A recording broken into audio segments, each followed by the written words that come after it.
Dear students, फिर से आप सभी का स्वागत है एक नए वीडियो में। और बच्चों, यहाँ पे आप देख रहे हैं एक बच्चा हाथ जोड़े हुए है।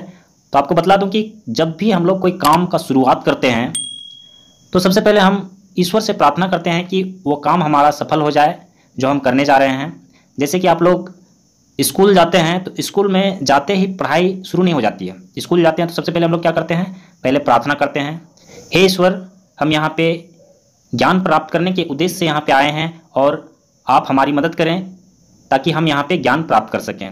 तो इसी तरह का यह एक पोयम दिया हुआ है। तो आइए देखते हैं ये कौन सा चैप्टर है। ये चैप्टर 1 और ये क्लास 7 का हिंदी बुक है। प्रार्थना दिया हुआ है और यहाँ पे ये लाइन जो दिया हुआ है, जग जीवन में जो चीर महान। तो ये पोयम जो है, ये कविता, इसका नाम कई बार अलग अलग होता है। कई बार चीर महान लिख कर दिया रहता है, या फिर कभी कभी जग जीवन में जो चीर महान, ये पूरा लाइन जो है वो पूरा लाइन ही लिखा रहता है इसके शीर्षक में, इसके नाम में। तो हम लोग इसको पढ़कर देखते हैं। जग जीवन में जो चीर महान, सौंदर्यपूर्ण और सत्य प्राण, मैं उसका प्रेमी बनूं नाथ, जो हो मानव के हित समान।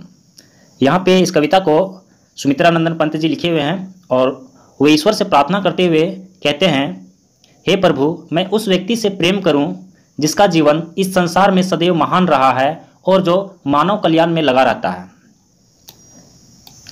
जिससे जीवन में मिले शक्ति, छूटे भय संशय अंधभक्ति, मैं वह प्रकाश बन सकूं नाथ, मिल जाए जिसमें अखिल व्यक्ति।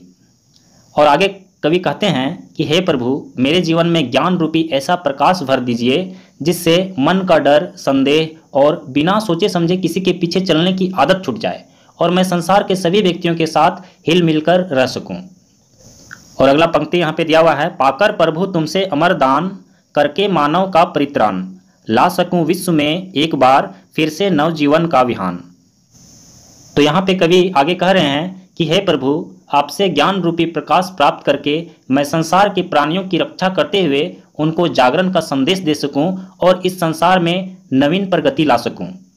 तो यहाँ पे यह चैप्टर समाप्त हो जाता है। छोटी सी यह पोयम है, आप लोग आसानी से याद कर सकते हैं। और इसको लिखा है सुमित्रा नंदन पंत जी।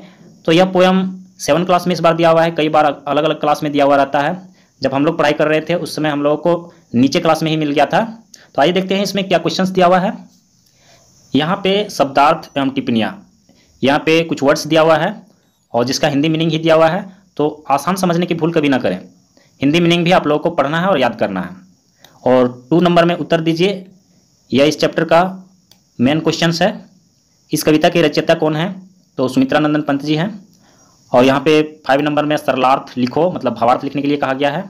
इसके अलावा 3 नंबर में भाषा अध्ययन, इसका मतलब है कि हिंदी व्याकरण से कुछ क्वेश्चंस दिया हुआ है। तो यहाँ पे आप देख सकते हैं विलोम शब्द लिखो, यहाँ पे उल्टा शब्द लिखने के लिए कहा गया है और 2 पर्यायवाची शब्द लिखने के लिए कहा गया है यहाँ पे। तो आइए मैं आप लोगों को सारा आंसर बना के देता हूँ। यह है चैप्टर 1 का क्वेश्चन आंसर। क्वेश्चन नंबर 2 में उत्तर दीजिए, इस कविता के रचयिता कौन है? सुमित्रा नंदन पंत। कवि किसका प्रेमी बनना चाहता है? कवि ऐसे महान व्यक्ति का प्रेमी बनना चाहता है जो सदैव मानव हित में लगा रहता है। कवि कैसा प्रकाश बनने की कामना करता है? जिस प्रकाश से शक्ति मिले, भय संशय तथा अंधभक्ति समाप्त हो, कवि ऐसा प्रकाश बनने की कामना करता है। कवि नए जीवन का सवेरा किस प्रकार ला सकेगा? कवि ईश्वर से प्रकाश रूपी ज्ञान लेकर तथा मानव जीवन की रक्षा करके नए जीवन का सवेरा ला सकेगा। क्वेश्चन नंबर 5 में सरलार्थ लिखो, इसका अर्थ है भावार्थ लिखने के लिए कहा गया है। जग जीवन में जो चीर महान, यह लाइन जो है हित समान में आकर समाप्त होता है। इसको मैंने शॉर्ट में यहाँ पे लिख दिया है।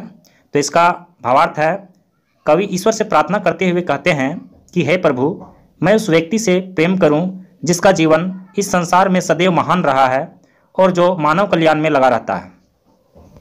इसके आगे ख नंबर में दिया हुआ है, पाकर प्रभु तुमसे अमर दान, और यह लाइन का विहान अंत तक जो है वो समाप्त होता है। तो इसको भी मैंने शॉर्ट में लिखा हुआ है और इसका आंसर है, कवि ईश्वर से प्रार्थना करते हुए कहते हैं कि हे प्रभु, आपसे ज्ञान रूपी प्रकाश पाकर मैं संसार के प्राणियों की रक्षा करते हुए उनको जागरण का संदेश दे सकूं और इस संसार में नवीन प्रगति ला सकूं। इसके आगे भाषा अध्ययन, यहाँ पे व्याकरण का कुछ क्वेश्चंस दिया हुआ है। क्वेश्चन नंबर 2, विलोम शब्द लिखो। तो विलोम शब्द यहाँ पे लिखा हुआ है। विलोम शब्द का अर्थ है उल्टा शब्द या विपरीतार्थक शब्द बोल सकते हैं। क्वेश्चन नंबर 3, 2 पर्यायवाची लिखो। तो पर्यायवाची मतलब होता है सिनोनिम्स, मतलब उसका अर्थ सेम वही होगा जो पहले से लिखा हुआ है। विश्व का जैसे संसार, जग, दुनिया, इस तरह से और भी होता है। तो यहाँ पे 2 ठो लिखने के लिए कहा गया है, इसलिए 2 शब्द यहाँ पे आंसर दिया हुआ है। तो यहाँ पे यह चैप्टर पूरी तरह समाप्त हो जाता है। इसी तरह का और वीडियो पाने के लिए हमारे चैनल को सब्सक्राइब कीजिए, अपने दोस्तों के साथ शेयर कीजिए और अगले चैप्टर को पढ़ने के लिए हम लोग नेक्स्ट वीडियो में चलेंगे। तो आइए हम लोग नेक्स्ट वीडियो में चलते हैं।